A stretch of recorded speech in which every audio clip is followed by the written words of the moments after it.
All right, YouTube, 106 Falcon, back with another freaking exciting ass video. The back foundation on my garage. I'm back at trying to replace it. I started this project a couple months ago. It was supposed to all be done by now. Today's like October 26th, and it still ain't done because, life happens, shit happens. So anyways, I had this foundation. It was broke there, where you can see that. It was busted in the middle, and then it was busted over about right here and tilting out. So I took a STS hammer drill. I punched in a bunch of half-inch holes, then I took a one-inch chisel bit and broke them up. Took the foundation out in sections. It was there.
I was planning on running rebar here to here and across over to this side. As you can see, I got the nubs out there, but the problem is right here there's just not enough clearance.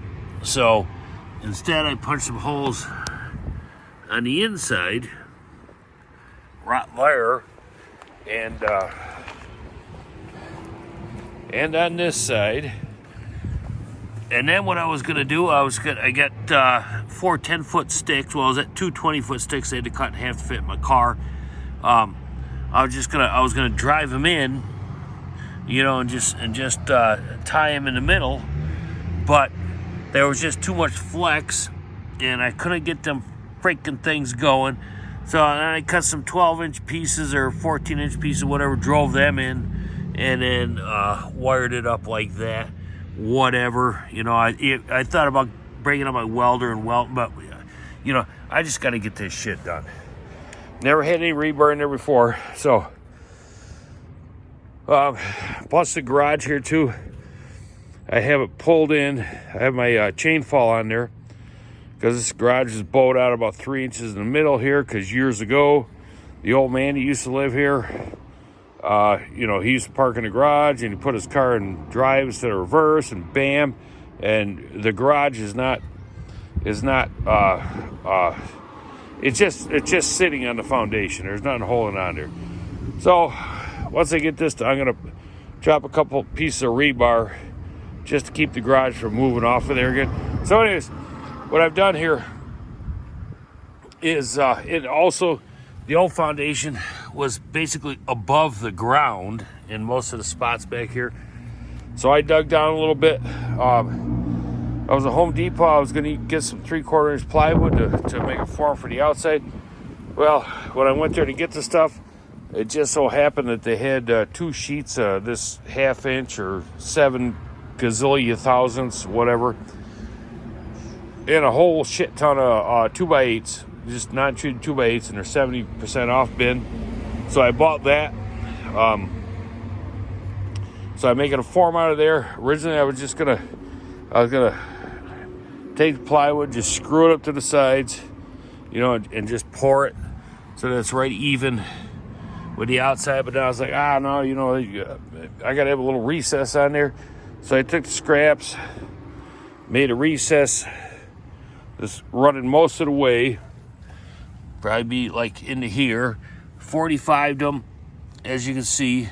So then we'll have some, you know, some sort of a drip edge and, you know, whatever. I oiled it up, the roller. Took about a quart of oil to do this, and then the 2x8 in the inside, which I'll show you here next. So now what I'm going to do is I'm going to get this. Well, the other reason I wanted to put this piece on the inside is so I can have something, so I can pry this some bitch up, so I'm sure it's tight to the bottom of the siding. And I'm doing this by myself, so it is a big pain in the ass. So let me get this up and then go in the garage, and I'll show you how it took me forever to figure out how to form up the inside of the garage, but I think I got it figured out. But I'm sure you concrete people out there are going to tell me that I did everything absolutely wrong, but whatever. Don't give a shit. So let me get this form up, and I'll be back. All right, YouTube. So I was able to get this form up yesterday. What a freaking pain in the ass. By the time I got done, it felt like my spine was broken half. But I think it's going to work out nice. I got to finish securing it to the garage, then backfill a little bit there, then seal off both ends, and then it'll be ready to pour. So we'll go and I'll show you what I did inside. All right, so here we are inside. What a freaking shithole. So you see, I got my chain fall on there, so I pull this wall back in. What I did prior to doing that is I just measured from the corner in like a foot on both sides and snapped the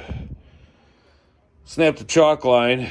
Then I cut the concrete back with my little whatever the hell you call that freaking thing, and took the 2x8s. Took 2x4s under the sill, screwed it in, made a couple shoulder cuts in 2x4 so that I could screw down into 2x8s, and got them down so that should be a good level line. See, the slab on this side's higher, and then the slab on this side's lower. I had a freaking rat came in and just undermined this garage a few years ago, and then these slabs just finally gave out and whatever. But I was planning on having all this shit done this year, but whatever. There's always next year. So anyways, that's how I'm going to do it. You can see I got the rebar down in there. Then what I'm going to do is drop a couple pieces of rebar, stick one there and one there, just to keep the garage from walking out the foundation again. So now it's time to start lifting 80-pound bags of freaking concrete and mixing it up and pouring this son bitch. So that's going to be this weekend. So I'll let you know how it turns out. See ya, bitches. Okay, so I'm pouring the foundation. I'm doing 2 80-pound bags at a time. I've got 6 in there so far. And she's coming along.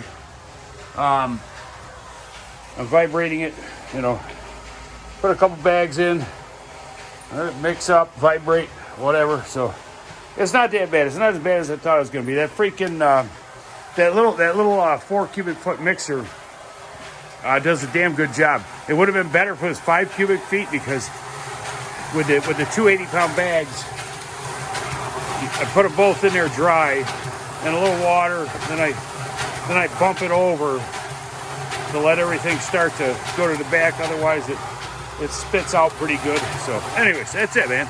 I'll be back when it's done. All right, YouTube, 106 Falconer, back at this foundation. Today's Wednesday, November 1st, 2023. Poured this Sunday, so 3 days ago. Took 30 80-pound bags to do this foundation. I think it looks pretty good. I had just about the half done, and then Junior the third, and then my upstairs tenant there, Joe, they showed up, so they worked this half over here. Did all the vibrating, pouring, this and that. I was just mixing. So now today, I'm going to take the form off the outside. The inside form I may just leave on for the winter because the snow is here now, and I got to stuff stuff back in this garage here, and I'll have to get back on this next year or in the spring. But I think it turned out pretty good. It had a little bit of shrinkage, not bad. Of course, I'm no concrete expert, like I said before. I did find that I was running this mixer, this Bauer mixer. The first 6 bags, I would put 2 bags in there dry, then add water. But what happened once I got my flashlight out, on the back side of the mixer, I had a buildup like 1.5 inches of concrete. It was wet on the outside but dry on the inside.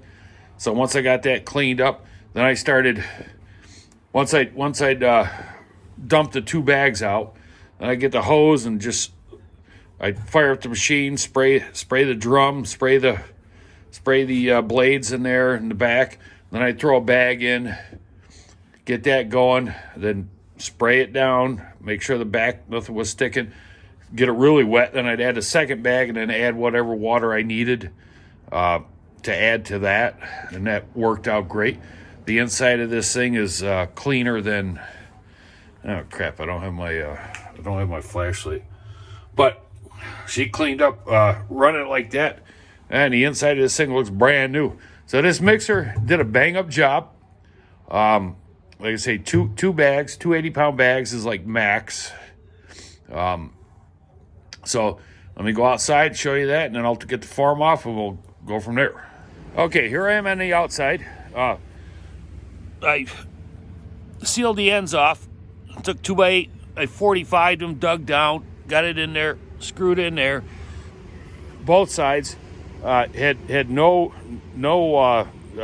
leakage, no anything. Now what I did do was I had to get the chain fall off from the inside so to finish that foundation. So before I took the chain fall off, I put this piece of timber down there with some rebar, but still I got a little it bowed out a tad, not bad.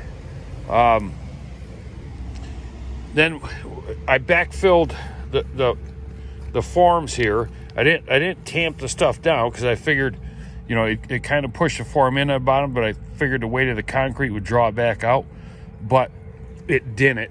So that kind of leans in a little bit, but whatever, man.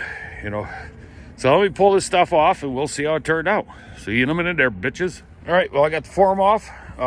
It didn't turn out half bad.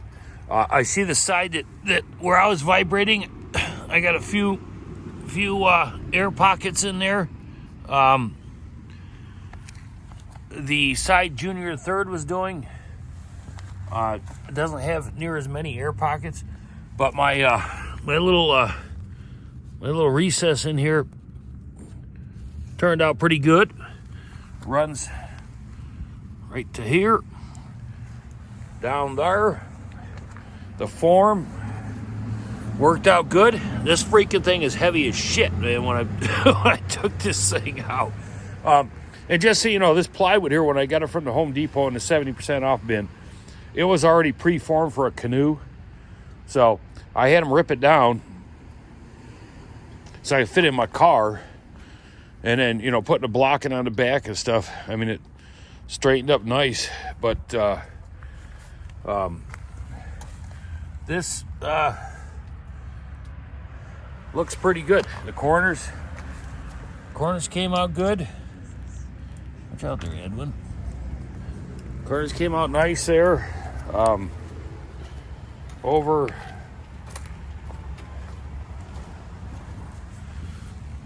this side, I mean, there's a little bit of overlap there, but whatever. It's better than what it was. So this should do, you know. I mean, that's like a foot thick, 20 inches deep. You know, on this side, at least 8 inches on the inside. So, a rebar. So, I don't think we'll be having a problem with this. So anyways, that's it, man. You know, you can do it yourself. Just takes a little work. Buy the cheap shit if you can, and have at it. But all in all, I'm happy with it. So, all right, well, that's it, man. See y'all, bitches.